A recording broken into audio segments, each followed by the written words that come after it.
خدائے رب کی نبی کی رحمت، خدائے رب کی نبی کی رحمت، کہاں نہیں تھے کہاں نہیں ہے، کہاں نہیں تھے کہاں نہیں ہے، خدائے رب کی نبی کی رحمت، خدائے رب۔ نحمده ونصلي ونسلم على سيدنا ومولانا محمد رسوله النبي الأمين المكين الحنين الكريم الرؤوف الرحيم، أما بعد، فأعوذ بالله من الشيطان الرجيم، بسم الله الرحمن الرحيم، والضحى والليل إذا سجى، ما ودعك ربك وما قلى، وللآخرة خير لك من الأولى، ولسوف يعطيك ربك فترضى، ألم يجدك يتيما فآوى، ووجدك ضالا فهدى، ووجدك عائلا فأغنى، فأما اليتيم فلا تقهر، وأما السائل فلا تنهر، وأما بنعمة ربك فحدث، صدق الله مولانا العظيم۔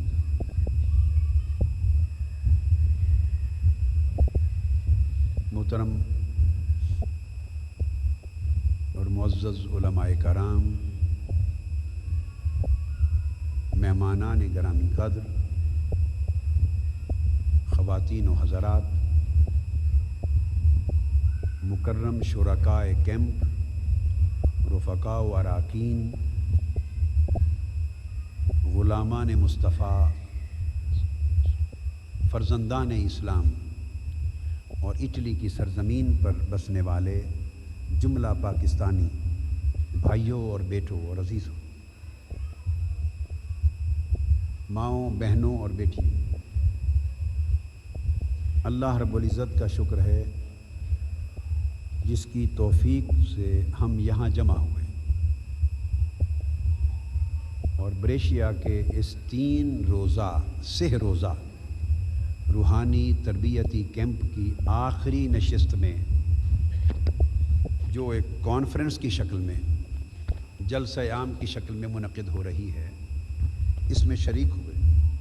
میں قاضی ایاز رحمۃ اللہ تعالی علیہ کی کتاب الشفاء کا درس دیتے ہوئے، جو آج کے خطاب کا موضوع ہے، اور اس کی پہلے باب کی فصل خامس 5ویں فصل سے میں نے سورہ والضحیٰ کی تلاوت کی ہے۔ قرآن مجید کے 30ویں پارے کی صورت ہے، اور اس سورہ والضحیٰ کی روشنی میں چند ضروری باتیں شان رسالت مآب صلی اللہ علیہ وآلہ وسلم کی اور آقا علیہ السلام کی قدر و منزلت کے ساتھ آپ کی سیرت طیبہ سے ہمارے لیے تعلیم اور اسوہ کا اور اتباع کے لیے جو گوشے نصیب ہوتے ہیں ان کی کر لوں گا۔ یہ صورت جسے سورہ الضحیٰ کہا جاتا ہے، قرآن مجید کی یہ صورت، اس کے شان نزول میں 2 باتیں بیان کی گئی ہیں۔ ایک شان نزول یہ ہے کہ حضور نبی اکرم صلی اللہ علیہ وآلہ وسلم پر کچھ عرصہ وحی کا نزول نہ ہوا، یعنی جبرائیل امین وحی لے کر آنے میں چند دن گزر گئے۔ مشرکین نے، کفار نے اور مخالفوں نے طعنہ زنی کی اور یہ کہا کہ محمد کے رب نے صلی اللہ علیہ وسلم معاذ اللہ محمد کو چھوڑ دیا ہے، یا محمد صلی اللہ علیہ وسلم کا رب محمد صلی اللہ علیہ وسلم سے ناراض ہو گیا ہے، یہ طعنہ دیا، تو ان کے طعنے کے جواب میں یہ صورت نازل ہوئی۔ طعنہ مشرکوں نے دیا، دین کے دشمنوں نے دیا طعنہ، اور حضور علیہ الصلوۃ والسلام کو دیا، اور جواب ان کا حضور نے نہیں دیا، حضور کے رب نے دیا صلی اللہ علیہ وآلہ وسلم۔ دوسری شان نزول میں روایت یہ آئی ہے کہ آپ کو کچھ تکلیف ہوئی، جسمانی عذر اور تکلیف ہوئی، اس کی وجہ سے چند راتیں آپ نے قیام اللیل تہجد کے وقت اٹھنے میں چند راتوں کی رخصت کی۔ جب رخصت کی تو ابو جہل کی بیوی نے، چونکہ اس کا گھر میں آنا جانا تھا، اس نے طعنہ دیا اور قریش میں اور مخالفین میں یہ بات پھیلائی کہ چونکہ حضور علیہ الصلوۃ والسلام چند راتوں سے رات کو نہیں اٹھے، قیام اللیل تہجد کے لیے نہیں اٹھ سکے، علالت تھی، تکلیف لاحق تھی جسم اقدس کو، تو اس لیے نہیں اٹھے۔ اس کا مطلب ہے کہ محمد کا رب محمد سے ناراض ہو گیا ہے، اور معاذ اللہ اس نے محمد کو چھوڑ دیا ہے۔ دونوں صورتوں میں وجہ جو بھی ہو، اب بات یہ تھی کہ حضور علیہ الصلوۃ والسلام کو آپ کے دشمنوں نے طعنہ دیا، اور طعنہ اللہ کا دیا کہ رب نے چھوڑ دیا اور رب ناراض ہو گیا۔ اب پہلا نقطہ جو سمجھنے والا ہے، 6 نقطے اس صورت کے تحت بیان کرنا چاہتا ہوں۔ کتنے؟ 6 نکات۔ پہلا تو یہ ہے کہ طعنے پہلے انبیاء علیہ السلام کو بھی کفار، مشرکین اور مخالفین دیتے تھے۔ طعنہ زنی کوئی نئی بات نہ تھی، طعنے پہلے بھی مشرکین مکہ دیتے تھے، کفار دیتے تھے انبیاء کو۔ نوح علیہ السلام کو طعنے دیے، موسیٰ علیہ السلام کو دیے، شعیب علیہ السلام کو دیے، ہود علیہ السلام کو دیے، صالح علیہ السلام کو دیے۔ طعنے پہلے بھی انبیاء کو ملتے تھے، اور قرآن مجید میں ان کا ذکر آیا ہے۔ تہمتیں بھی لگاتے تھے، طعنے بھی دیتے تھے، مخالفت بھی کرتے تھے، پروپیگنڈا بھی کرتے تھے۔ مخالفت کے سارے حربے پہلے بھی استعمال ہوتے تھے انبیاء علیہ السلام کو بدنام کرنے کے لیے اور ان کے عظیم مشن کو نقصان پہنچانے کے لیے، مگر کبھی کسی پیغمبر پر اگر اس کے دشمن نے طعنہ زنی کی تو اس کا جواب اللہ نے اپنی طرف سے کبھی نہیں دیا، اپنی طرف سے کبھی نہیں دیا۔ یہ بڑا لطیف نکتہ ہے۔ جواب نازل ہوتا تھا وحی کی صورت میں، مگر وہ یوں کہ وحی میں اللہ تعالیٰ جواب اتارتا، ایک وحی آتی اور اس وحی میں کہا جاتا کہ اے پیغمبر انہیں اس طعنے کے جواب میں یہ کہہ دے، ان طعنہ دینے والوں کو، تہمت لگانے والوں کو یہ جواب دے دے، ان کی بات کے جواب میں یہ فرما دے۔ اب بات سمجھ گئے نا؟ کسی نے کہا کہ معاذ اللہ مجنون ہو گئے ہیں، پاگل ہو گئے ہیں، جواب آیا کہ یہ بتا دے کہ میں پاگل نہیں ہوں۔ کسی نے کچھ طعنہ دیا تو جواب آیا کہ اے میرے پیغمبر، میرے نبی، ان کو یہ فرما دے۔ تو وہی آتی تھی اس طعنے کے رد میں، مگر جواب پیغمبر کو بتایا جاتا تھا، اور پیغمبر اپنی زبان میں اللہ کی عطا کردہ وحی اور عطا کردہ جواب کی روشنی میں اپنی زبان میں پیغمبر ان کو جواب دیتا، اور اس کا قرآن مجید میں ذکر آیا۔ حضور علیہ الصلوۃ والسلام کی جب بعثت ہوئی تو پوری انبیاء کی پوری تاریخ میں یہ پہلا اور آخری موقع تھا کہ حضور علیہ الصلوۃ والسلام پر طعنے تو دشمنوں نے اور مخالفوں نے اسی طرح دیے جس طرح پہلے نبیوں کو دیتے تھے، مگر اللہ پاک نے اپنی روش بدل دی. پہلے اللہ نبی کو جواب بتاتا تھا اور نبی اپنے دفاع میں جواب خود دیتا تھا. اب پورا قرآن گواہ ہے، جہاں دشمن نے تانا دیا اللہ نے حضور کو نہیں بتایا کہ حبیب تو جواب دے، فرمایا حبیب تو خاموش رہ، ہر دشمن کے تانے کا جواب میں دوں گا. تو دفاع اللہ تعالیٰ نے کیا. کسی نے کہا معاذ اللہ حضور لا ولد ہیں، ان کی نسل کٹ گئی، ان کی نسل ختم ہو جائے گی، یہ کہا، تانا دیا. اللہ پاک نے حضور علیہ الصلوۃ والسلام کو اس کا جواب دینے کے لیے نہیں فرمایا، خود ایک پوری سورت اتار دی اور فرمایا انا اعطیناک الکوثر فصلی لربک وانحر ان شانئک ھو الابتر. حضور نہیں فرما رہے کہ تمہارے اعتراض کا یہ جواب ہے، بلکہ اللہ فرما رہا ہے میرے حبیب وہ دشمن خود سن لیں، دشمن سن لیں کہ محبوب تیرے دشمن کی نسل کٹ گئی، تیرا دشمن مقطوع نسل ہو گیا، تیری نسل پھلے گی پھولے گی اور قیامت تک تیرا فیض چلے گا، اور تیرے نسب کا تیری آل کا بھی فیض چلے گا، اور تیرے دشمن کی نسل کٹ گئی. ایک بات یہاں ایک نقطہ اور سمجھا دوں ضمناً.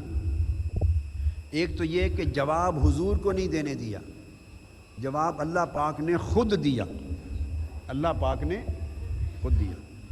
دوسری بات یہ ہے کہ تانا دیا مثلا زید نے، تانا دیا ابو لہب نے، اس کی بیوی نے، تانا دیا کسی کافر نے، مشرک نے، کسی شخص نے، تو جواب میں اللہ تعالیٰ نے اس کو مخاطب نہیں کیا، جواب میں اللہ نے اس شخص کو خطاب نہیں کیا. جس نے نبی کو تانا دیا اللہ نے اسے اس قابل ہی نہیں سمجھا کہ اسے رد کرنے کے لیے بھی اسے مخاطب بنا لیا جائے، اپنے کلام اور خطاب کا رخ اس کی طرف کر دیا جائے. اللہ نے اسے اس قابل ہی نہیں سمجھا. اس نے تانا دیا، اس کے تانے کا رد اللہ نے کیا، دفاع اللہ نے کیا. اور دفاع کیسے کیا کہ خطاب حضور سے کیا، خطاب حضور سے کیا، اس کا رد کیا اور حضور سے خطاب کیا، اس کا رد بھی آ گیا اور حضور سے محبت اور پیار کا کلام بھی آ گیا، تاکہ اگر تانے سے حضور علیہ السلام کے دل پر کوئی بوجھ آیا ہو تو اللہ پاک حضور سے اتنا محبت بھرا کلام کرے، اتنا ملاطفت بھرا کلام کرے، اتنا شفقت بھرا کلام کرے کہ اللہ کی محبت اور شفقت کی مٹھاس حضور کے سارے غم بھی بھلا دے اور دشمن کے تانے کا بھی رد ہو جائے. تو دشمن نے کہا حضور کی نسل کٹ گئی، حضور نے اسے نہیں کہا کہ تمہاری نسل کٹ گئی، اسے نہیں کہا، بلکہ حضور سے کہا ان شانئک ھو الابتر، میرے حبیب تمہارے دشمن کی نسل کٹ گئی. اب میری بات سمجھے. ابو جہل نے کہا ہاتھ حضور علیہ السلام کی طرف ہاتھ اٹھا کر کہ اے نبی کیا اس مقصد کے لیے دعوت توحید دینے کے لیے ہمیں تم نے کوئی صفا پر جمع کیا تھا؟ جب حضور علیہ السلام نے بلایا اور اسلام کی دعوت دی، اس نے ہاتھ اٹھا کر حضور کی طرف کہا اس لیے ہمیں بلایا تھا؟ ابو جہل کا حضور علیہ الصلوۃ والسلام سے اس طرح ہاتھ اٹھا کر کلام کرنا گوارا نہ ہوا، فوری صورت اتاری تبت یدا ابی لہب و تب. اللہ کا شیوا نہیں ہے کہ لوگوں کے ہاتھ توڑتا پھرے، ایسے اللہ کی شان نہیں ہے. کوئی کسی کو اس طرح کر دے تو آپ اور میں، ہم بھی نہیں کہتے کہ تمہارے دونوں ہاتھ ٹوٹ جائیں، کہتے ہیں بولیے، آپ بولیے. اگر کوئی ہاتھ اٹھا کے ایسی بات کرے یا ہاتھ سے ضرب بھی دے، مارے بھی، یا کوئی گستاخی بھی کرے، ہم بھی عام طور پہ نہیں کہتے کہ تمہارے ہاتھ ٹوٹ جائیں، اور طریقے سے جواب دیتے ہیں. لیکن اس کی محبت اور اس محبت کی غیرت کا عالم یہ ہے، اور حضور کے ساتھ اس کی شفقت کا عالم یہ ہے کہ ابو لہب نے ہاتھ اٹھا کر اشارہ کیا ہے. رب کائنات نے اس کا اتنا ادنا حیا نہیں کیا اور فرمایا تبت یدا ابی لہب و تب، بدبخت ابو لہب، جن ہاتھوں کو اٹھا کر تم نے میرے حبیب کی طرف اشارہ کر کے گستاخی کی ہے، تیرے دونوں ہاتھ ہی ٹوٹ جائیں. اور تو برباد ہو جائے۔ پھر اس کی بیوی نے، ابو لہب کی بیوی نے حضور علیہ السلام کو تکلیف دی، آقا علیہ السلام کو تکلیف دی۔ آپ سجدے میں گئے تو اوجری اٹھا کے آپ کے سجدے پہ کندھوں پہ رکھ دی،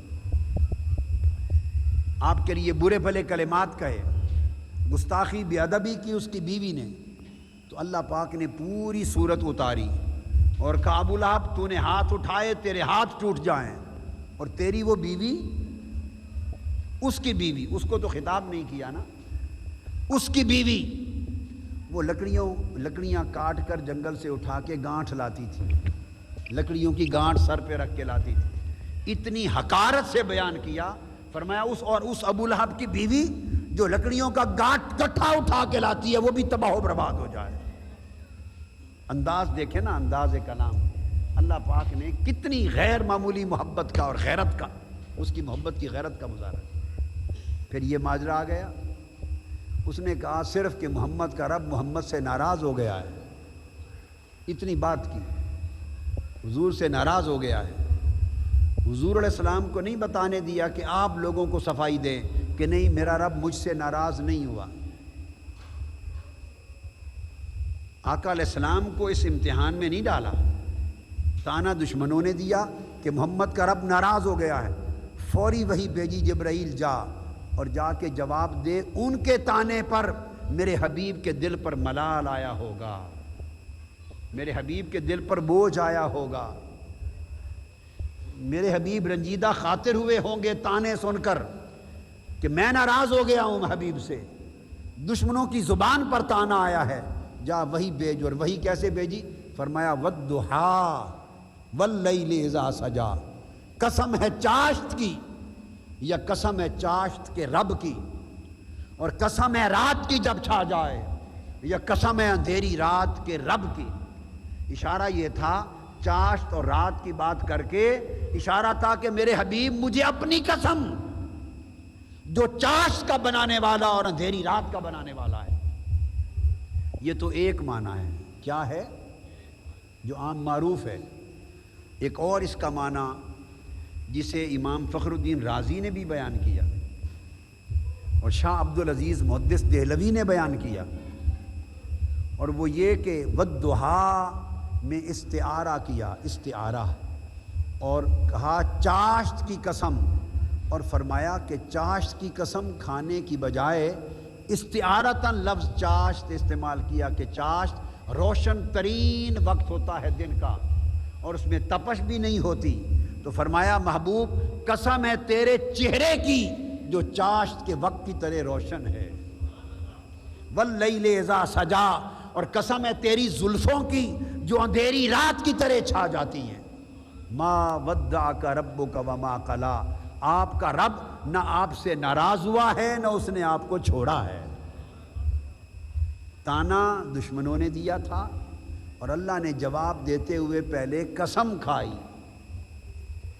حالانکہ وہ قسم کے بغیر بھی بات کرتا تو قبول تھی، اللہ کی بات قسم کی محتاج نہیں ہے، مگر اس نے دشمنوں کی تانا زنی کی جڑ کاٹنے کے لیے اور اس سے بڑھ کر اپنے حبیب کے دل کے بوجھ کو اتارنے کے لیے، حضور کو راضی کرنے کے لیے اللہ نے اپنی بات کی کہ میں نہ ناراض ہوا ہوں اور حبیب نہ میں نے آپ کو چھوڑا ہے۔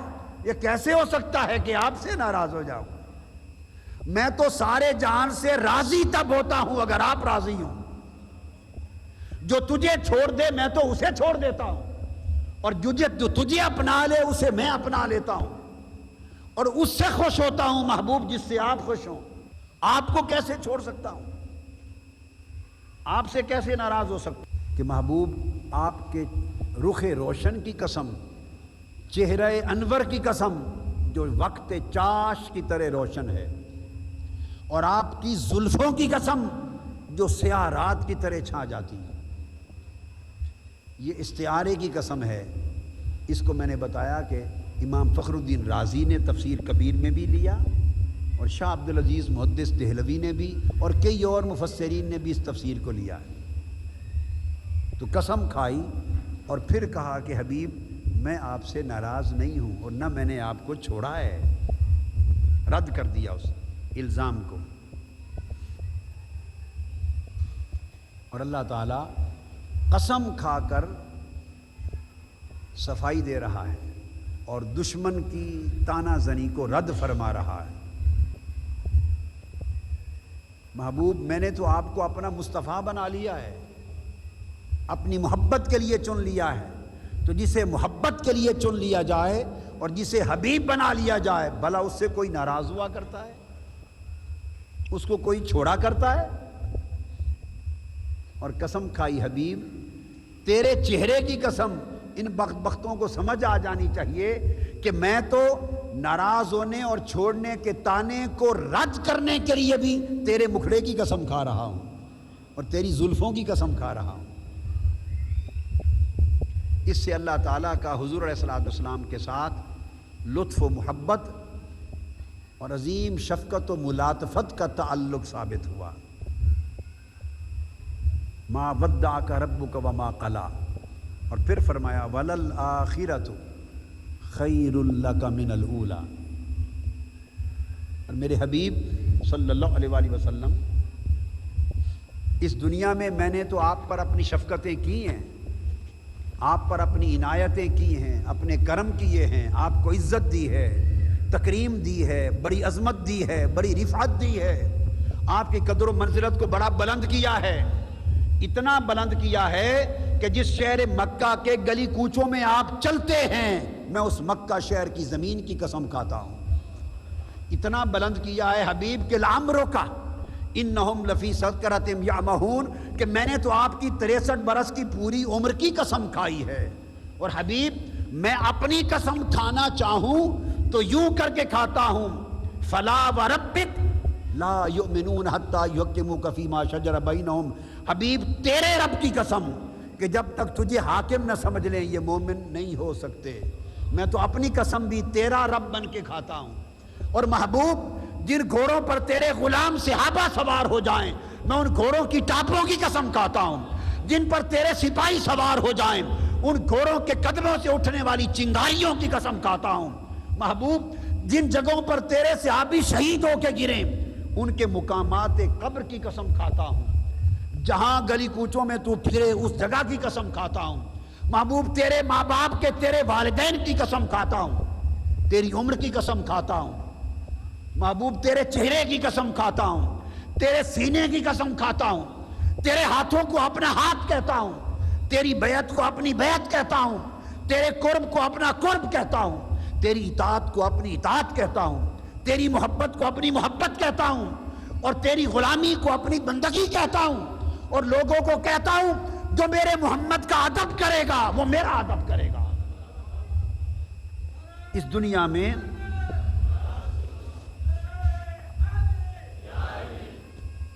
میں محبوب میں نے آپ کو بڑی عزت اور بڑی تکریم دی ہے,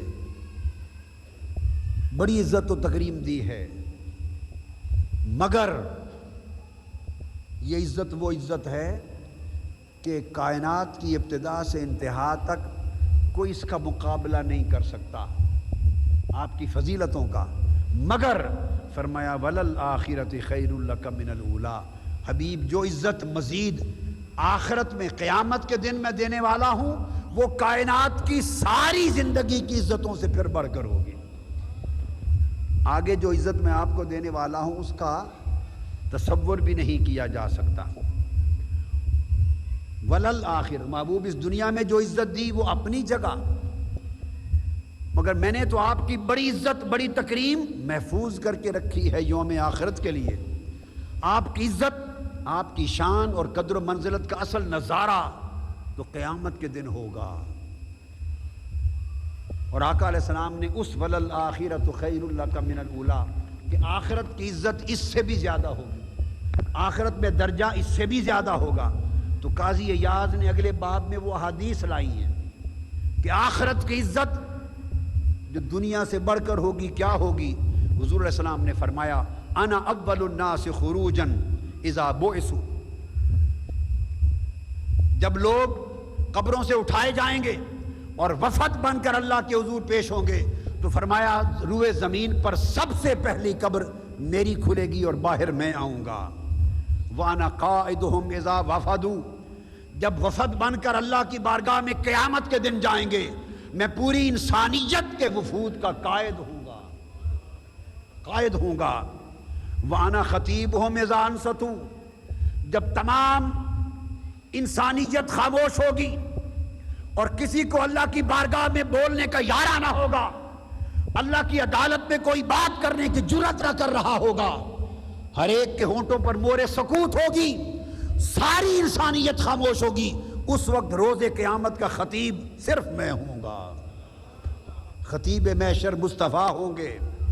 اور فرمایا وَأَنَا شَفِيعُهُمْ إِذَا حُبِسُوا، جب وہ محبوس کر دیے جائیں گے اور ہر کوئی نفسا نفسی کی کیفیت میں گر جائے گا، اس کیفیت میں ہر دروازہ بند ہو جائے گا، لوگ حضرت آدم سے لے کر حضرت عیسیٰ تک شفاعت عظمیٰ کے لیے ہر دروازہ کھٹکھٹائیں گے، ہر کوئی کہے گا اذهبوا الی غیری، آج کسی اور در پہ جاؤ، تو قیامت کے دن شفاعت عظمیٰ کے لیے دروازہ صرف میرا کھلا ہوگا، میں ساری امتوں کی شفاعت کروں گا۔ وَأَنَا مُبَشِّرٌ إِذَا أُبْلِسُوا، جب ہر کوئی مایوس ہو چکا ہوگا ان کو خوشخبری دینے والا میں ہوں گا۔ لِوَاءُ الْحَمْدِ يَوْمَئِذٍ بِيَدِي، اللہ کی حمد کا جھنڈا میرے ہاتھ میں ہوگا۔ لِوَاءُ الْكَرَمِ يَوْمَئِذٍ بِيَدِي، بزرگی کا جھنڈا میرے ہاتھ میں ہوگا۔ مفاتیح الکرامت یومئذ بیدی، اور کل بزرگی اور جنت کی چابیاں قیامت کے دن میرے ہاتھ میں ہوں گی۔ انا اکرم ولد آدم علی ربی، اور کل بنی آدم کا بزرگ ترین میں ہوں گا۔ یطوف علی الف خادم، جب میں قیامت کے دن چلوں گا، ہزار ہاں فرشتوں کے جرمٹ میرے خادم اور غلام بن کر حلقہ بنا کر مجھے ساتھ لے کے چل رہے ہوں گے، اور بکھرے ہوئے موتیوں کی طرح میرے ارد گرد چلیں گے۔ یہ میرا منظر ہوگا قیامت کے دن چلنے کا۔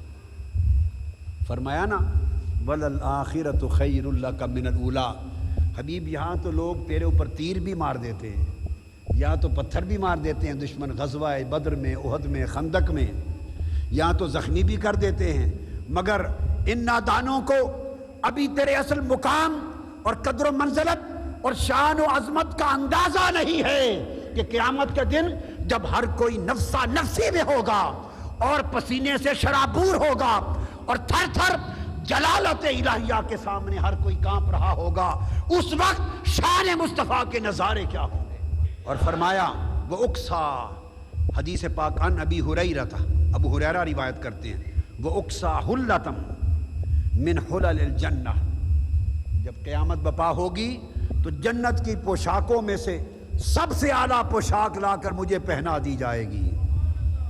اقوم عن یمین العرش، اور اللہ کے عرش پر، اللہ کی کرسی کے دائیں جانب میں کھڑا ہو جاؤں، اللہ کے عرش پر مجھے جگہ دی جائے گی۔ لیس احد من الخلائق یقوم ذلک، اور ساری مخلوقات میں سے کوئی شخص اس مقام پر جگہ نہیں پائی ہوگی۔ ذالک المقام غیری، میرے سوا اللہ کی دائیں جانب عرش پر کسی کو جگہ دینا کسی اور کو نصیب نہ ہوگا۔ ساری دنیا فرش محشر پر ہوگی، ساری دنیا فرش محشر پر ہوگی، عرش پر صرف 2 کرسیاں ہوں گی۔ عرش پر ایک صدر محشر کی کرسی، ایک مہمان خصوصی کی کرسی۔ صدر محشر کی کرسی پر اللہ ہوگا اور چیف گیسٹ کی کرسی پر محمد مصطفیٰ ہوں گے۔